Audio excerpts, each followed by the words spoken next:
देह प्रपंचाचा दास,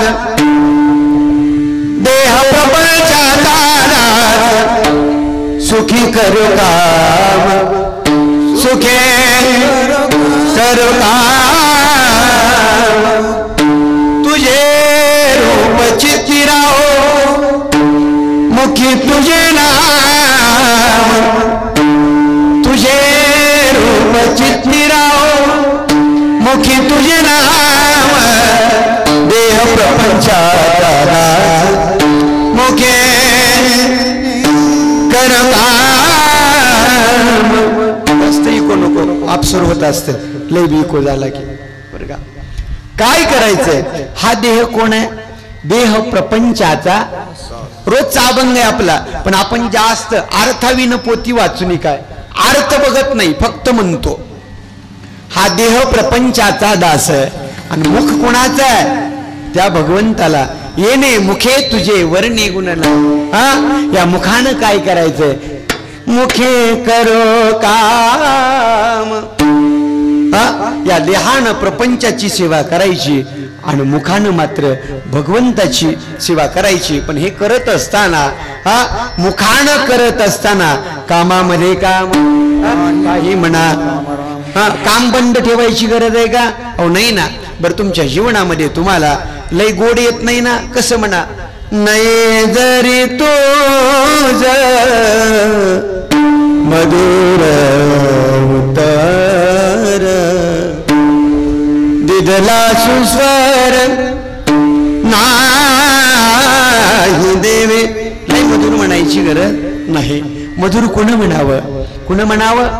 आपण रोज फिरतो ना, आपण चाल म्हणतो ना, आपण कीर्तन करतो ना, तर मग मात्र तुम्हा मला अटी दिल्या. काय अटी दिल्या? लावणी मृदंग सुती टाळ घोष, सेवू ब्रह्मरस आवडीने आवडीने, मोडून या वाटा सूक्ष्म दुस्तर. मोडून या वाटा सूक्ष्म दुस्तर. काय करायचंय? लावणी मृदंग सुती टाळ घोष, सेवू ब्रह्मरस. तुम्ही म्हणाल आम्ही कधी तर संतांची पुण्यतिथी असली, हा, कधी नगर भोजनाचा कार्यक्रम असला आणि सप्ताह असला की तेवढंच येऊन बसतो बाबा. हा, मग आम्हाला कधी जमणार आहे? पकवाज लावायचा कधी, विणा लावायचा कधी, म्हणायचं कधी. त्यालाही पर्याय सांगितला. काय सांगितलं?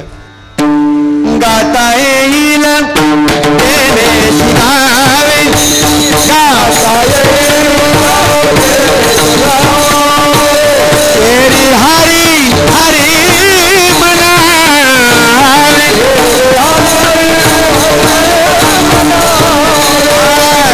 हरी हरी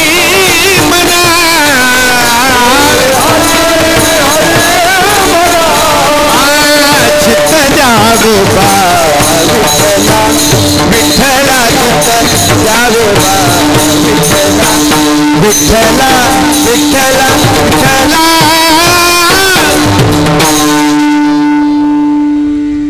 माझिया बोबडिया बोला, माझिया बोबडिया बोला,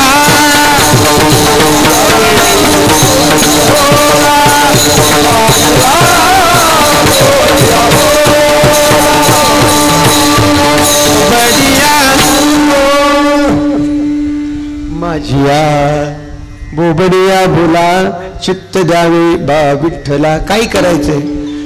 गाता येईल तेनेची गावे, एरे हरी हरी मना, चित्त द्यावे बा विठ्ठला, विठ्ठला चित्त द्यावे बा विठ्ठला, विठ्ठला. माझिया बोबडिया बोला. कसंही म्हणा, पण भगवंताला अपेक्षित आहे फक्त नाम, नामाचा उच्चार. मग तेच कुणी केलं? काकांनी केलं, वेगळं काही केलं नाही.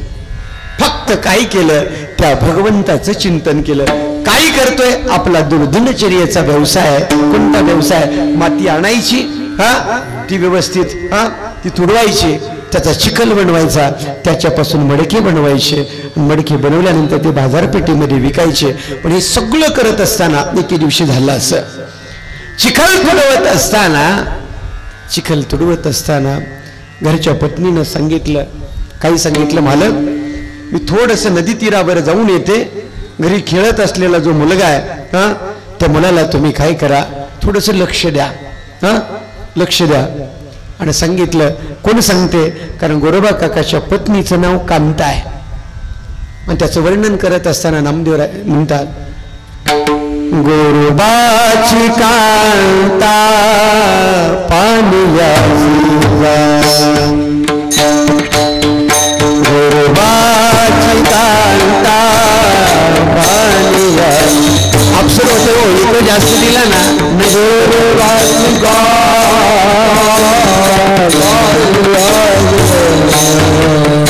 साधी हॅमिंग होईल, हॅमिंग झाल्यामुळे स्वर सापडणार.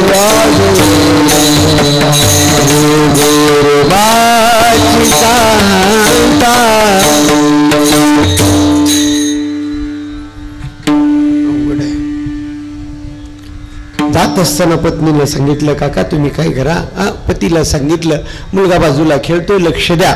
पाणी आणायला गेली, पण पाणी आणायला गेल्यानंतर नदी तीरावर त्या तेरणीवरती घागर भरली, कमरेवर घेतली आणि येत असताना वाड्यामध्ये प्रवेश केला आणि बघितलं, जे गोरोबा काका चिखल तुडवते त्या चिखलाचा रंग कसा झालेला दिसला, लाल रंग झालेला दिसला. आजूबाजूला बघितलं, मुलगा दिसत नाही. तेवढ्यात मुलाचा एक पाय त्या चिखलातून बाहेर आलेला दिसला. आणि पत्नीनं गोरोबा काकाला पटकन जवळ जाऊन धक्का दिला आणि सांगितलं, आग लागो तुमच्या भजनाला. परिणाम एवढाच शब्द लक्षात ठेवला, कोणता? आग लागो तुमच्या भजनाला. आणि शेजारी पडलेली, ज्याला मोगरी म्हणतो ना आपण, ती मोगरी उचलली, मारण्यासाठी धावले. का? भजनाला आग लागू कसं म्हटलीस? मोगरी घेऊन धावल्यानंतर आपलं रक्षण करण्यासाठी कांताबाईने एक शब्द दिला, सांगितलं, माझ्या अंगाला हात लावला तर तुम्हाला कुणाची शपथ आहे? कुणाची आण आहे? त्या पंढरीश भगवंताची आण आहे. आण आहे तो मुलगा आपल्या पायदळी तुडवला. परिणाम त्या काकाने उभं आयुष्य पुन्हा 2, 3, 4 वर्षाचा कालावधी गेला, पण पत्नीला स्पर्श केला नाही. का? पांडुरंगाची शपथ आहे. एवढी एकनिष्ठता आहे त्या भगवंताच्या संबंधानं.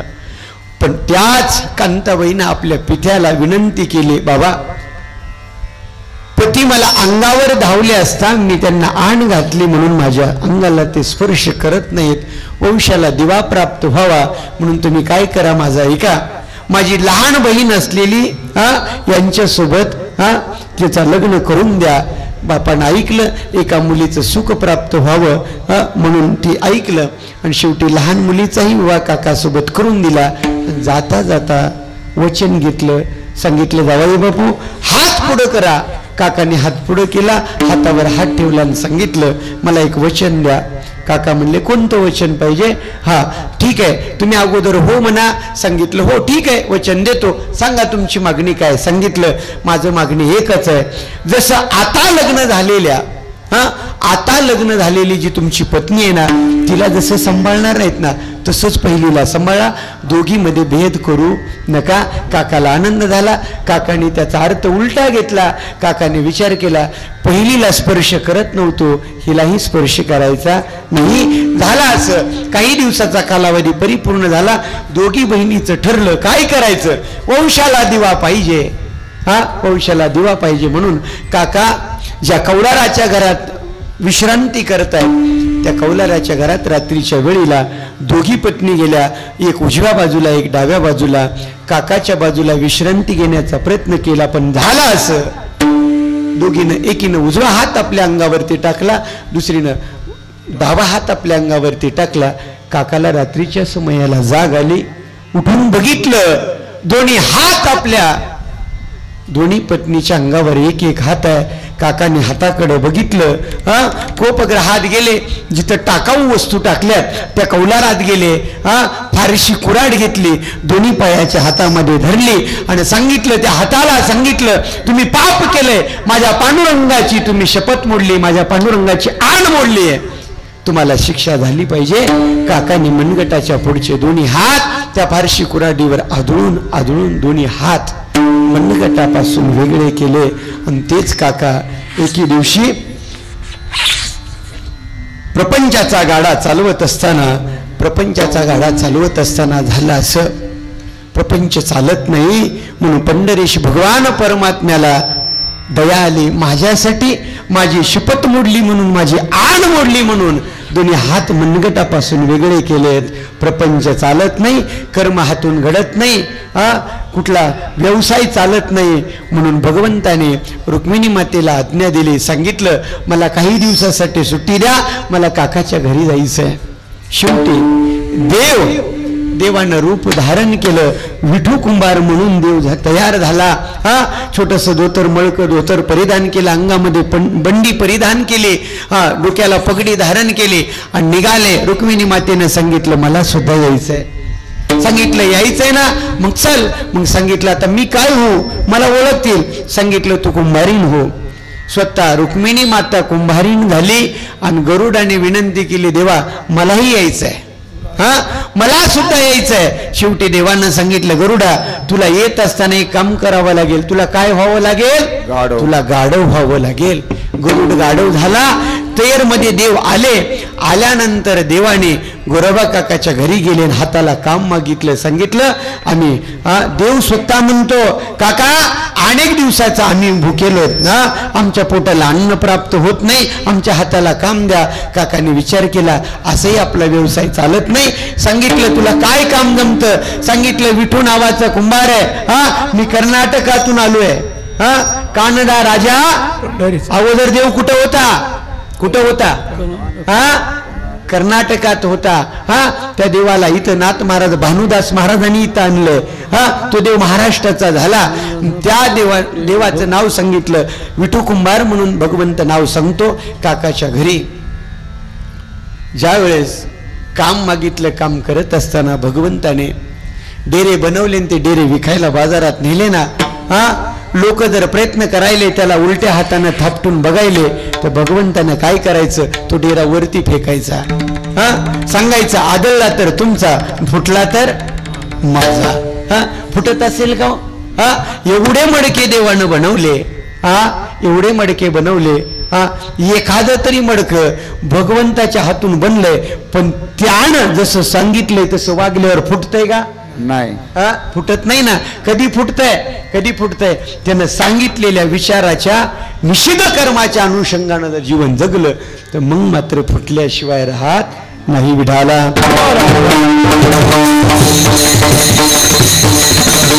भगवंताने अनेक प्रकारचा प्रपंच करत असताना शेवटी विचारात केलं, फक्त 10 मिनिटं द्या, कारण तुमची उत्सुकता बघून मला कीर्तन वाढवावं वाटलंय, बाकी काही नाही. बघा, मेळ मी अर्ध्या तासात बी जमवून पळालो असतो, काही अडचण नव्हती.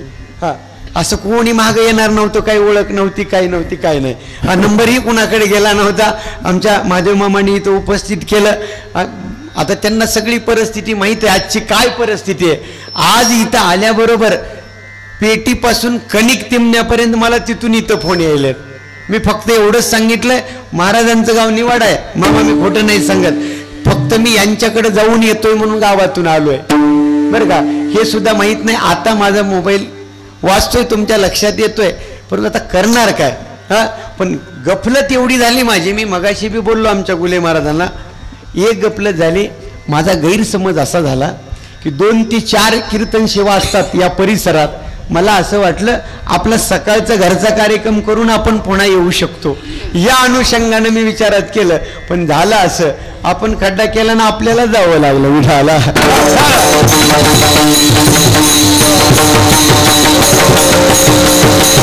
काकाच्या घरी काम करत असताना नवल करायचं, कारण देवाचं नवलच आहे. नवल केवडे नकळे कानोबाचे, त्याचं कोड कळतंय का? नाही ना कळत. मग देवाने काय करायचं, देवानं तो राहटकीची पद्धत, आजही आपल्याकडं आता कुणी करतच नसेल ना, व्यवसाय करतं कुणी इथं?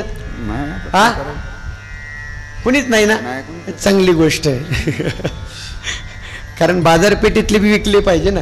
हा, त्या अनुषंगाने विज्ञानाच्या युगानुसार बदल अपेक्षित आहे. आम्ही तुम्हाला सांगावं का, हा, तुम्हाला कमीत कमी मातीची तुमची भेट तरी असेल, आमची तर त्याची बी भेट नाही. असो, मग देवानं काय करायचं, ते राहटकीच्या पद्धतीमध्ये ते घागरी ते गाडगे नेऊन दिले की देवानं त्यांना मागणी करायची. मग त्या ज्या घेणाऱ्या लोकांनी, जी कोणी लोक असतील त्यांनी विचार करायचा, हा याच्याकडे देण्यापेक्षा काय करायचं, हा जा उद्या घेऊन जा. हा, मग भगवंतानं सांगायचं, पाटील उद्या येतो बरं का, सावकार उद्या सकाळी येतो, हा ये गाढवावर जेवढं बसतंय तेवढं घेऊन जा. कोण म्हणायचं?